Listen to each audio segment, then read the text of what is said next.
Hello and welcome to your weekly horoscope forecast for week commencing the 31st of January. This is for the Sun or the Ascendant. Now what I'm going to do is provide a broad overview of what we can expect, but then as ever dive deep to give you in forensic detail the insights for each of the 12 zodiac signs. So please stay with me for that. This week begins with a sensational new moon in the sign of Aquarius. So what is a new moon? A new moon is an opportunity to set our intentions. We don't actually see the moon in the sky in most parts of the world.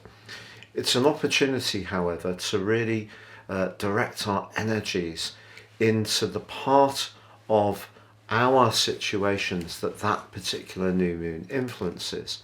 So the sign of Aquarius is very much about the future. It's about friendships, collaboration and cooperation. So all those things can really come to the fore over the next 4 weeks. But this particular new moon also has, ironically, the two ruling planets or co-regents of Aquarius in somewhat of a quarrel. Saturn's part very close to the Sun and the Moon in Aquarius, and Uranus, the higher octave modern ruler of this sign, is on the 4th house cusp, and that's very much to do with home, family, emotions. But in terms of the overall zodiac, Taurus is house 2, where Uranus is. So I think if we're thinking of mixing business with pleasure, it may not be the best over the next 4 weeks, unless there's a very clear understanding of who does and contributes what, and that could work okay. But this week actually does see some glittering alliances, not least that Venus, the planet of love and affection, well, that is going to be inching its way towards a close conjunction with Mars, which really begins right at the end of this week. But Venus does forge, ironically, a beautiful link to Uranus. And then Mars, also in the sign of Capricorn, along with Venus, that's forging a very dynamic angle to Jupiter. Now when these two get together, it really can give us greater self-confidence and drive. We're going with the flow, we're not so hesitant. It can give us that much more extra momentum and self-confidence, and it comes into an exact sextile on Saturday towards the end of the week. But in relation to the other big influence of this week, that new moon, I think what it's saying to us is the sign of Aquarius can be quite idealistic, and it's just saying that as long as we look for tangible results through that earthy energy that's being manifested through Venus and Mars in the sign of Capricorn, in its or their link to Uranus in the sign of Taurus, as long as we look for earthy solutions and we're open-minded and we take the innovation of Aquarius, we can make progress. However, if we're too idealistic about what we expect, then that's when we may feel like our wings are really being clipped, that we're not flowing, things are not flowing quite as we want. So it's about staying grounded, but also open-minded. Now, if you're new to my channel, I'd be honoured if you would subscribe.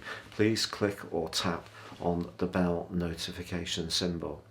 Also, if you'd like to get your free daily written horoscope fired to your device each morning, I've been writing these for 25 years. Please see the link beneath this video and you can get that each morning, and it would be lovely to have you with me.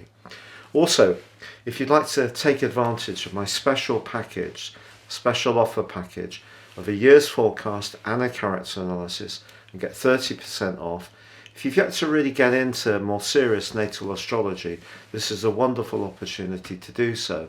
You can ascend above this zodiac broadcast and really understand what things are going to unfold for you as an individual based on your time, date and place of birth over the next 12 months into the early part of 23. Hello Sagittarius, and welcome to your weekly horoscope for week commencing the 31st of January. This week begins with a new moon in your 3rd house. The 3rd house very much to do with your everyday world, technology, devices for sure, and our relationships with siblings, neighbours, our everyday community. So it's quite a fast-paced area, And this is giving you an enthusiasm to perhaps share ideas of yours or perhaps absorb new ones. If you're thinking about going on a training course, for example, your timing is absolutely impeccable. Now, what about Saturn? Saturn's quite close to this new moon. Well, it's basically saying, Saturn, don't rush anything.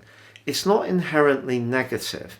Saturn can bring rewards. So if you've been doing a lot of planning, researching, writing, and preparing, then this could be a wonderful opportunity for you to then present the information that you have that you feel so passionate about, and you can do so with great conviction. Because Uranus is squaring to the Sun and also Saturn, although that's a bit broader, the thing that you just need to watch this week is that you're actually trying to do too much. Try to prioritise. Your sense of excitement can be so strong that you could scatter yourself quite thinly. Narrow your focus and tick off the things that are most essential first of all. Now, it also happens that your financial sector is going to go through a period of potential recovery this week as Mercury goes direct on Thursday and comes out of shadow as the weekend draws closer. Also, Venus, very good in the second house in terms of resources. That links brilliantly with Mars as the week draws to a close. So that too can be a signifier of something improving around your cash flow or even your sense of self-worth. So with this new moon in such an urgent, quick-paced part of your situation, you don't want to snatch an opportunity away by hurrying something that may benefit from a little bit more poise and care. But your ruler Jupiter is forging an awesome link to Mars, so it wouldn't be a surprise if something around the property really caught your imagination this week, and a bold move on your part could pay off handsomely too.